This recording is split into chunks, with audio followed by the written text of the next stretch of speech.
Hello दोस्तों, देखो पहले समझते हैं वज्र गुणन विधि। ठीक है, वज्र गुणन विधि क्या है। इस प्रकार से अपना जो समीकरण युग्म है, दो समीकरण होंगे। पहला है a1x plus b1y plus c1 बराबर 0। दूसरा है a2x plus b2y plus c2 बराबर 0। ये दो समीकरण है। इनको अपने वज्र गुणन विधि के द्वारा कैसे हल करेंगे, तो पहले इनका जो सूत्र होता है वो देखते हैं कैसे आता है। वज्र गुणन का जो सूत्र बनता है वो कैसे बनता है, देखो ऊपर x है, इधर y है और इधर 1 है। ठीक है, इस प्रकार से इनके जो गुणांक है पहले लिखा जाता है b1 b2, b के बाद आता है c1 c2, फिर इधर c1 से स्टार्ट हुआ तो c1 c2, फिर c के बाद आता है a1 a2। इसी प्रकार अब a1 पहले आएगा, a1 a2 c1 और b1 b2। a1 के बाद क्या आएगा, a के बाद b आएगा। ठीक है, b से स्टार्ट करता है और इस प्रकार से अपना ये फॉर्मूला जो है बनता है। कैसे, देखो इसको इससे गुणा करेंगे और जो गुणा आएगा उसको इसमें से इसको गुणा करके इसका जो गुणनफल आएगा उसमें घटाएंगे इस गुणनफल को। ठीक है, इसी प्रकार से इसको इस प्रकार से, इसको इस प्रकार से। ठीक है, ये इनके गुणांक हो गए। अब अपन क्या करेंगे, x जो है ऊपर x है, x के नीचे ये, y के नीचे ये है, 1 के नीचे ये है। तो ऊपर x रहेगा तो x बटे b1 को c1 से, तो b1 इंटू c2, फिर घटाएंगे यानी कि माइनस b2 c1 बराबर ऊपर y रहेगा, y अपॉन में c1 को गुणा करेंगे a2 से, तो c1 a2 minus c2 a1। ठीक है, इसी प्रकार से बराबर इनको ऊपर 1 रहेगा, ये अचर पद है, तो क्या हो जाएगा a1 into b2 minus a2 into b1। ठीक है भाई, इस प्रकार से जो है ये किसका सूत्र बन जाता है, वज्र गुणन विधि का जो है ये फॉर्मूला आपके पास तैयार हो जाता है, जहाँ पर x y चर हैं और b1 a1 b1 c1 a2 b2 c2 ये इन दोनों समीकरणों के क्या हैं, गुणांक है। ठीक है, अब इस विधि से अपन जो है प्रश्नावली के क्वेश्चन हल करेंगे कि वज्र गुणन विधि से निम्न समीकरणों को हल कीजिए। तो दो समीकरण दिए हुए होंगे, यानी कि समीकरण युग्म दिया हुआ होगा और उसका हल जो है अपन वज्र गुणन विधि के द्वारा इस फॉर्मूले के माध्यम से अपन उसका हल निकालेंगे। ठीक है, एक बार जो है इस x वाले पद को इसके बराबर रखेंगे और एक बार जो है इसको इसके बराबर रखेंगे और दोनों से दो समीकरण बना लेंगे, बना करके उनको वज्र गुणन कर करके और उनका x y का मान अपन निकाल लेंगे बहुत ही आसानी से। ठीक है, आगे देखेंगे प्रश्नावली के क्वेश्चनों को। इसका जो है आप इसको समझ सकते हो।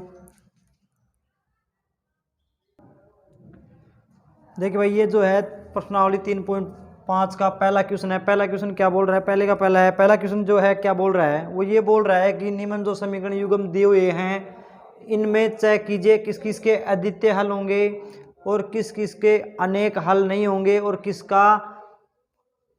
किसके अनेक हल होंगे और किसका कोई भी हल नहीं होगा। तो ये किस प्रकार से अपन चेक करते हैं, पहले चेक करेंगे कि भाई किसका तो अद्वितीय हल है। अद्वितीय मतलब सिर्फ और सिर्फ एक हल है, और किसके अनेक हल हैं। अनेक हल कब होंगे, जब मैंने बताया था कि दोनों रेखाएं संपाती होंगी, जब अनेक हल होते हैं तो किस किस कंडीशन में अनेक हल होंगे और किस कंडीशन में कोई भी हल नहीं होगा। ये पहले अपने को चेक करना है, और चेक करने के बाद वो बोल रहा है कि जिस कंडीशन में अद्वितीय हल है उस कंडीशन में उसके हल जो है वज्र गुणन विधि के द्वारा उसके हल निकालिए, उस समीकरण युग्म के हल निकालिए। तो अपन देखते हैं पहले तो इसका भाई कितने हल होंगे, कोई अद्वितीय हल होगा या फिर कोई हल नहीं होगा या अनेक हल होंगे। ठीक है, तो वो कैसे करते हैं, इनके जो गुणांक होते हैं अपन ने देखा है, जो समीकरण फर्स्ट है और ये जो समीकरण सेकंड है, इनकी तुलना अपन किससे करेंगे, a1x plus b1y plus c1 बराबर 0 तथा A2x plus B2y plus C2 बराबर 0 से तुलना करने पर इनकी क्या करेंगे, तुलना करेंगे। ठीक है, तो तुलना करेंगे तो भाई A1 बराबर कितना आ गया, जो x का गुणांक होगा वो A1 तो 1 है, B1 कितना है भाई माइनस का 3 है और C1 माइनस 3 है। ठीक है, इसी प्रकार से A2 कितना है 3 है और B2 कितना है माइनस का 9 है और C2 कितना है माइनस का 2 है।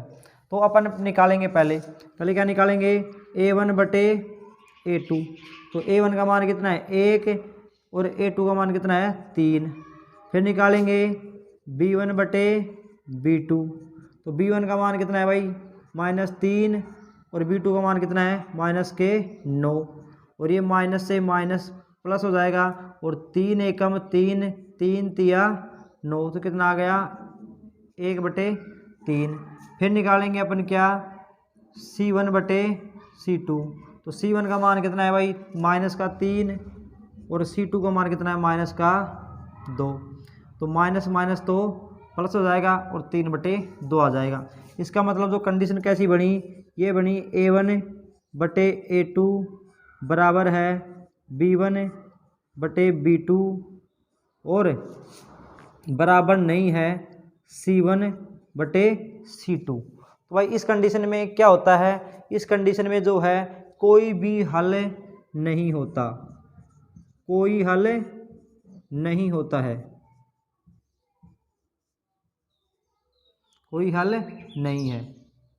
ठीक है, जब ये तीनों बराबर हो जाते हैं तो समपाती होती है और जब A1 बटे A2 नॉट इक्वल होता है B1 बटे B2 यानी कि A1 अपॉन A2 बराबर नहीं होता है B1 अपॉन B2 के, तब होता है केवल और केवल एक हल या बोले तो अद्वितीय हल।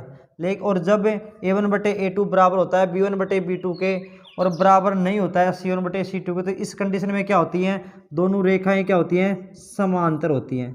क्या होती हैं, समांतर। और मैंने बताया था जब रेखाएं समांतर होंगी तो वो एक दूसरे को कभी नहीं काटेंगी और कभी नहीं काटेंगी तो कोई हल नहीं होगा।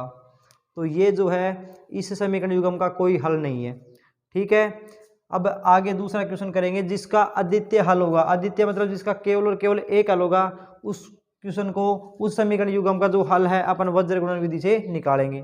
तो अपन देखते हैं भाई दूसरा क्वेश्चन, उसमें क्या है, इसका स्क्रीनशॉट ले लो भाई। देखो भाई दूसरा क्वेश्चन क्या है, 2x प्लस वाई बराबर 5 और 3x प्लस 2y बराबर है जो है कितना 8। ठीक है, अब इसको अपन क्या करेंगे, जो अपना a1x plus b1y plus c1 बराबर 0, तो बराबर 0 रखना है ना। इसका मतलब इनको जो अचर पद हैं c1 और c2 को क्या करेंगे, इधर लेके आएंगे। तो समीकरण बना लेंगे क्या, 2x प्लस y और जो प्लस के 5 है इधर आएंगे तो माइनस के 5 बराबर 0।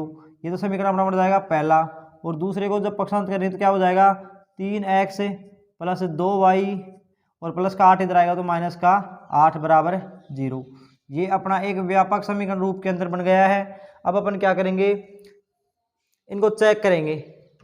चेक क्या करेंगे कि इसके कितने हल होंगे, एक हल होगा, अनेक हल होंगे या कोई हल नहीं होगा। तो यहाँ से अपन देखेंगे तो देखो a1 का मान कितना है, जो x का गुणांक होता है वो a1 होता है, तो a1 का मान है 2। फिर निकालेंगे b1 का मान, b1 जो y का गुणांक होता है वो क्या होता है b1, तो y का गुणांक क्या है, यहाँ पर कुछ नहीं है मतलब 1 है, मतलब क्या है 1। और c1 कितना है माइनस के 5। इसी प्रकार से क्या a2 कितना है भाई, तो दूसरे समीकरण का x का गुणांक कितना है 3 और b2 जो दूसरे समीकरण में y का गुणांक कितना है 2 और c2 जो दूसरे समीकरण में अचर पद होगा माइनस के 8। ठीक है, अब ये अपन ने a1 b1 c1 और a2 b2 c2 निकाल लिए हैं। अब इनका जो अनुपात है वो निकालेंगे। तो निकाल रहे हैं a1 बटे a2, तो a1 का मान कितना है 2 और a2 का मान कितना है 3। ये आ गया a1 बटे a2। फिर निकालेंगे b1 बटे b2, b1 का मान कितना है 1 बटे b2 का मान कितना है 2। ठीक है, अब यहाँ से देखो अपन को यहीं से दिख रहा है कि ये बराबर नहीं है, फिर भी C1/C2 निकालेंगे तो कितना आ जाएगा, -5/-8, माइनस माइनस प्लस हो जाएंगे 5/8। तो अपन यहीं से बोल देंगे क्या कि A1/A2 बराबर नहीं है B1/B2 के। इसी कंडीशन के अंदर क्या हो जाता है, जो रेखाएं हैं वो क्या करती हैं, प्रतिच्छेद करती हैं, और जब प्रतिच्छेद करती हैं तो केवल और केवल कितने हल होते हैं, सिर्फ एक अद्वितीय हल होता है, केवल एक अद्वितीय हल होता है। तो इसका मतलब इस समीकरण के युग्म का कितने हल होंगे, एक अद्वितीय हल होगा। कैसा होगा, अद्वितीय हल होगा।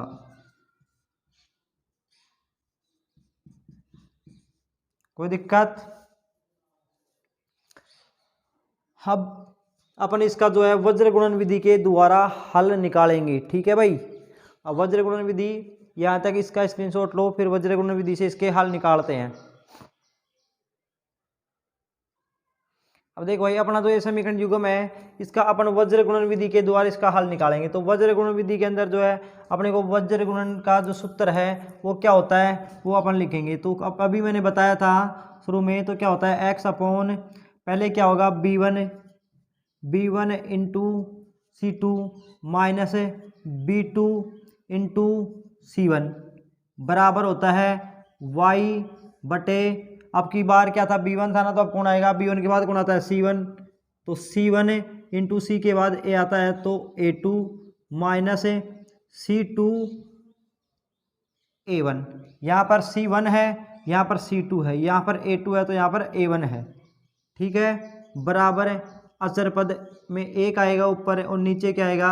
अब देखो कौन आया है, C1 आ लिया ना, B आ लिया, C आ लिया, कौन आएगा, A आएगा पहले, तो A1 के साथ फिर कौन आएगा, A के बाद कौन आता है B, तो कौन आएगा, B का 2 आएगा, माइनस A का 2 आएगा, तो अब B का 1 आएगा। इस प्रकार से इसका फॉर्मूला बनता है। ठीक है, अब अपन क्या करेंगे, पहले x वाले पद का जो है अचर पद के बराबर रखेंगे, फिर दूसरी कंडीशन में y वाले पद को इसके बराबर रखेंगे, क्योंकि ये दोनों इसके बराबर हैं तो ये इसके बराबर होगा और ये भी इसके बराबर होगा। ठीक है, अब देखो अपन मान रखते हैं, इसका मतलब क्या होगा, x/B1C2 माइनस B2C1 बराबर होगा 1/A1 B2 minus A2 B1। देखो मैंने इस वाले को इसके बराबर रख लिया, अब मैं क्या करूँगा, इसके अंदर A1 B1 A2 B2 के मान रखूँगा।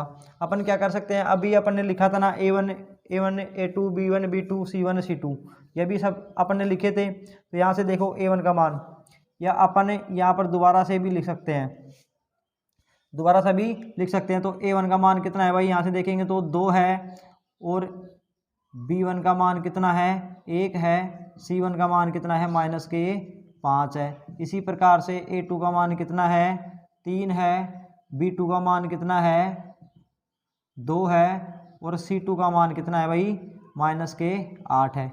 अब इसके अंदर रखेंगे तो x तो ऊपर ऐसे कैसे रहेगा, नीचे B1 का मान कितना है, देखो 1 है, गुणा C2 कितना है, देखो -8 है, -8 माइनस B2 कितना है भाई, 2 है, और गुणा C1 कितना है भाई, C1 देखो -5 है।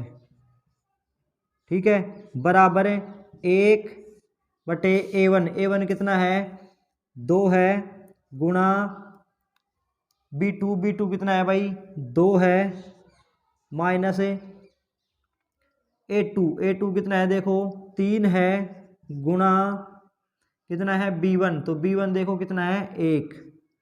ठीक है, अब इसको गुणा किए, x/1 को -8 से गुणा करेंगे तो -8 आ गए,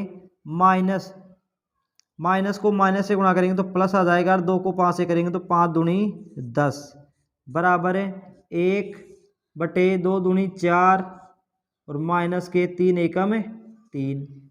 इस प्रकार से ये हो गया। ठीक है,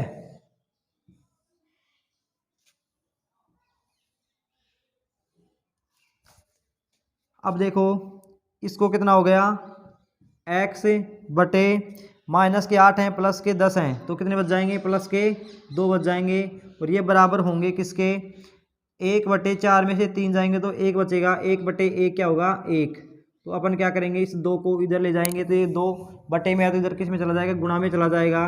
तो x बराबर 2 1 से गुणा होगा तो 2 का 2 आ जाएगा। तो x का मान कितना आ जाता है, 2 आ जाता है। इसी प्रकार से अपन क्या करेंगे, अब इस y वाले पक्ष को इसके बराबर रखेंगे।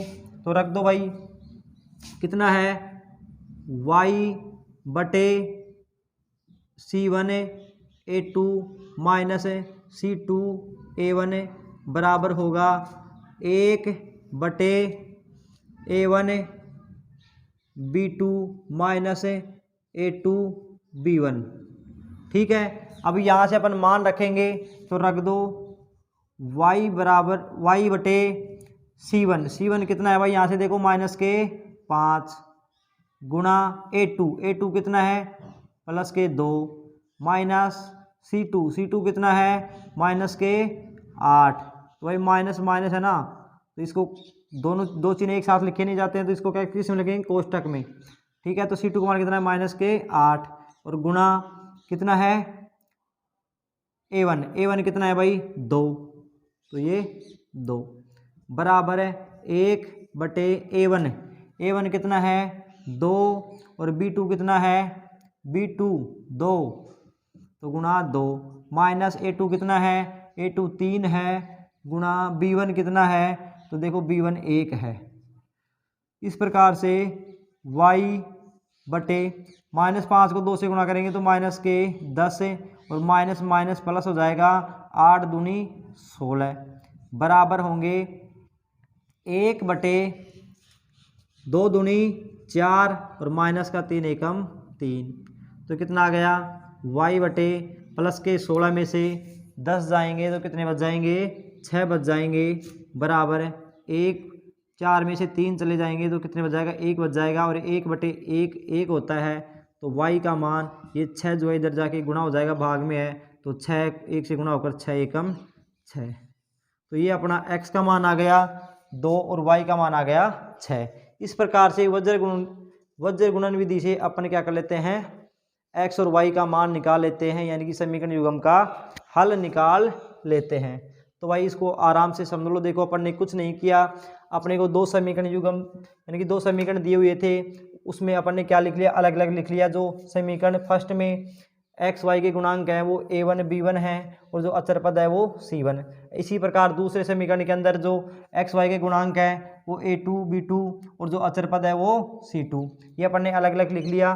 फिर अपन जानते हैं कि वज्र गुणन विधि का जो फॉर्मूला है वो इस प्रकार से ये है, x/b1 है, b1 से स्टार्ट होता है, b के बाद में c आता है, ये सर्कल चलता है ऐसे, ये b से शुरू होगा यानी कि ये दोनों में इसी प्रकार चलेगा, b c a, b से c, c से a, a से b। अब b1 है, b1 आएगा, फिर c1 आएगा, फिर a1 आएगा। अब b1 के साथ जो है आगे कौन आता है c, तो c1 नहीं आएगा, c2 आएगा। अब फिर बाद में दूसरे पद में क्या आएगा c1 आएगा, तो c1 के साथ में किसी के बाद में कौन आता है a, तो a c1 है तो a1 नहीं आएगा, a2 आएगा। इस प्रकार से ये जो है अपने याद रखने के लिए अपनी ट्रिक बना सकते हैं। ठीक है, और फिर इसमें क्या है, मान रखेंगे। पहले इस वाले पक्ष को, x वाले पक्ष को इस अचर पद के बराबर रखेंगे, फिर इनमें मान रखेंगे, इस प्रकार से x का मान आ जाएगा। फिर अपन क्या करेंगे, y वाले पक्ष को इस अचर पक्ष के बराबर रखेंगे, फिर इससे क्या आ जाएगा y का मान आ जाएगा। इस प्रकार x और y के मान अलग अलग समीकरण से अलग अलग आ जाएंगे और बहुत आसानी से अपने इसके हल निकाल लेंगे। ठीक है, अब स्क्रीनशॉट ले लो भाई, और समझ में नहीं आया तो वीडियो को दोबारा चलाकर देख सकते हो, बहुत आसान विधि है, आराम से समझ में आ जाएगा। इस प्रकार से भाई जो है तीसरा जो क्वेश्चन है ना, उसके क्या होंगे, अनेक हल होंगे। अपन a1/a2 b1/b2 c1/c2 निकालेंगे तो उसमें क्या होगा, अपरिमित रूप से अनेक हल होंगे, क्योंकि सभी का मान कितना आएगा 1/2, सभी का अनुपात कितना आएगा 1/2 1/2 1/2 आ जाएगा। तो उसमें कंडीशन में क्या होगा कि सभी क्या होंगे a1/a2 बराबर होंगे b1/b2 और बराबर होंगे C1/C2। तो इस कंडीशन में क्या होती है, दोनों रेखाएं जो है ना कैसी होती हैं, समपाती होती हैं। कैसी होती हैं भाई, समपाती। और जब समपाती होंगी तो रेखा के ऊपर दूसरी रेखा होगी, ठीक है। तो इस कंडीशन में जो है ना वो क्या होंगे, अनेक हल होंगे। अनेक बिंदुओं पर, रेखा पर अनेक बिंदु होते हैं तो अनेक बिंदुओं पर वो काटेगी, तो जितने बिंदुओं पर काटेगी उतने ही हल होंगे। तो ये अनेक बिंदुओं पर काटेगी तो अनेक उसके हल होंगे। तो अपन जो है अनेक हल की कंडीशन में वज्रगुण विधि नहीं लगाएंगे। उसने बोला है कि अद्वितीय हल की कंडीशन के अंदर आप क्या करना है, आपको अद्वितीय हल निकालना है। किस विधि से, वज्रगुणन विधि से। तो जो चौथा है उसको अपन देखते हैं।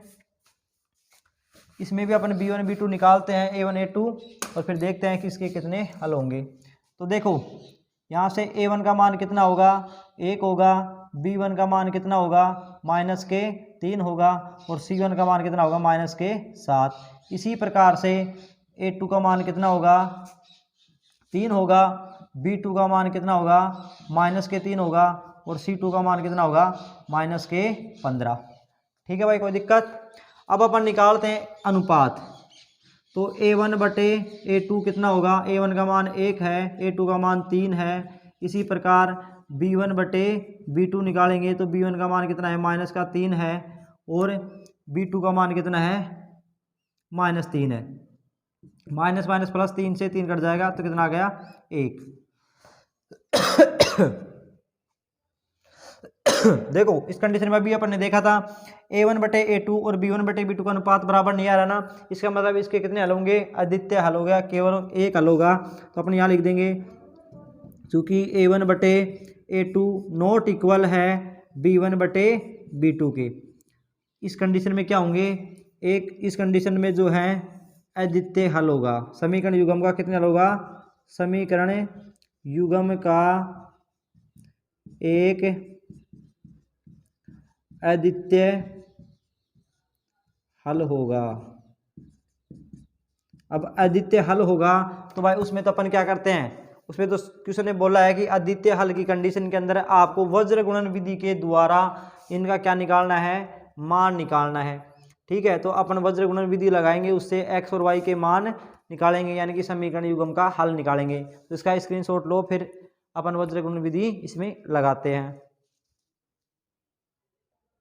अब देखो भाई वज्र गुणन विधि का जो अपना फॉर्मूला होता है वो क्या होता है, x/B1 into C2 minus B2 into C1 बराबर है y/, अब क्या आएगा, C1 into A2 minus C2 into A1 बराबर है 1/A1 B2 minus A2 B1।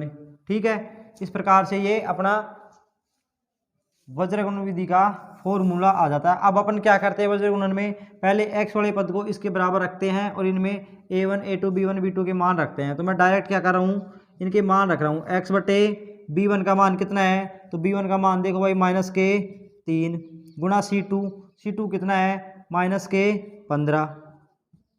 ठीक है, माइनस माइनस B2 कितना है, B2 -3 है, -3। और क्या है C1 कितना है भाई, -7, तो -7 बराबर 1/A1 कितना है, 1 है, गुणा B2 कितना है, B2 -3 है। ठीक है, माइनस A2 कितना है भाई, प्लस का 3 है, गुणा B1, तो B1 कितना है भाई, -3 है। ठीक है, अब अपन क्या करेंगे, इनको हल करेंगे तो x/, माइनस से गुणा होगा तो भाई प्लस हो जाएगा, और 3 15 से गुणा होगा तो 15×3 45, माइनस है, देखो ये माइनस प्लस हो गए, और प्लस को माइनस से गुणा करेंगे तो -7×3 = 21 बराबर 1/, +1 को -3 से गुणा करेंगे तो -3, और माइनस को माइनस से गुणा करेंगे तो चिन्ह आ जाएगा प्लस का, 3 को 3 से गुणा करेंगे तो 3×3 = 9। ठीक है भाई, अब इस प्रकार से जो है अपन क्या कर लेंगे, 45 में से 21 जाएंगे तो कितने बच जाएंगे भाई, कितने बच जाएंगे, 24। तो x/24 बराबर 1 माइनस के 3 है प्लस के 9 है, तो 9 में से 3 चले जाएंगे, कितने बच जाएंगे 6 बच जाएंगे, तो 1/6। अब अपन क्या करेंगे, x का मान निकालना है अपने को, तो 24 को उधर लेके जाएंगे, इधर भाग में तो गुणा में चले जाएगा, तो x बराबर कितना हो जाएगा 1 गुणा 24, 1 से गुणा होगा बटे 6, तो 6 से भाग जाएगा, 6 एकम 6 और 6 चौका 24, तो x बराबर कितना आ गया 4 आ गया, x बराबर 4 आ गया। अब अपन क्या करेंगे, y वाले पक्ष को इसके बराबर रखेंगे और इनमें मान रखेंगे, तो y इसी प्रकार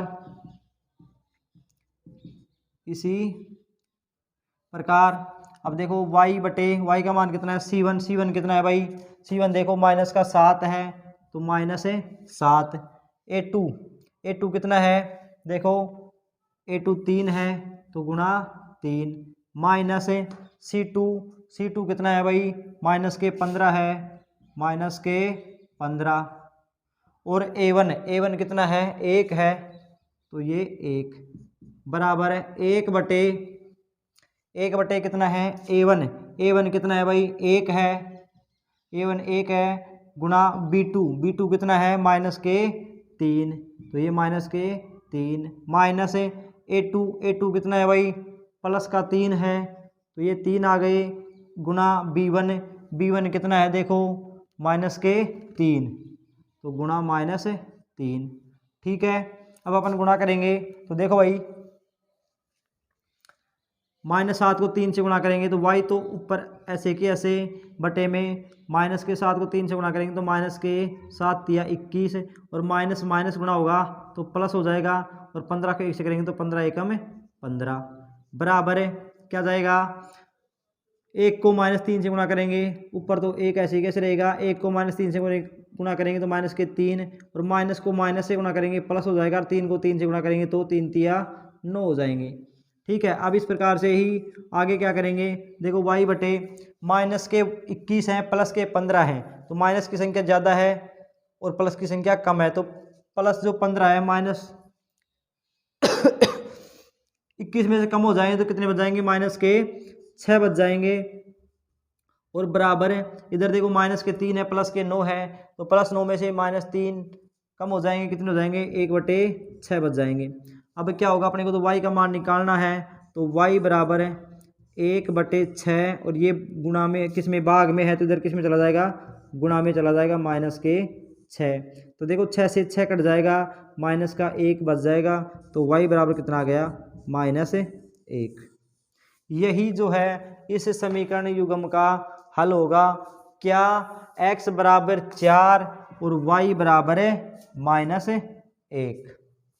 ठीक है, इस प्रकार से ये आपकी वज्र गुणन विधि समाप्त होती है, और इस प्रकार से आपकी जो एक्सरसाइज 3 है वो कंप्लीट होती है। इसके अंदर 3-4 जो विधियाँ पूरी कंप्लीट हो गई हैं। अब इनके जो क्वेश्चन है वो निकालना अच्छे से आ जाएंगे। आगे कौन सी एक्सरसाइज स्टार्ट करनी है, कौन सी प्रश्नावली स्टार्ट करनी है, उसके बारे में कमेंट करके बताना ज़रूर। ठीक है, और फिर वो प्रश्नावली अपन स्टार्ट करेंगे, क्योंकि एग्ज़ाम जब बहुत ही पास आ चुकी हैं, जल्दी से जल्दी अपन कोर्स कवर कर लें।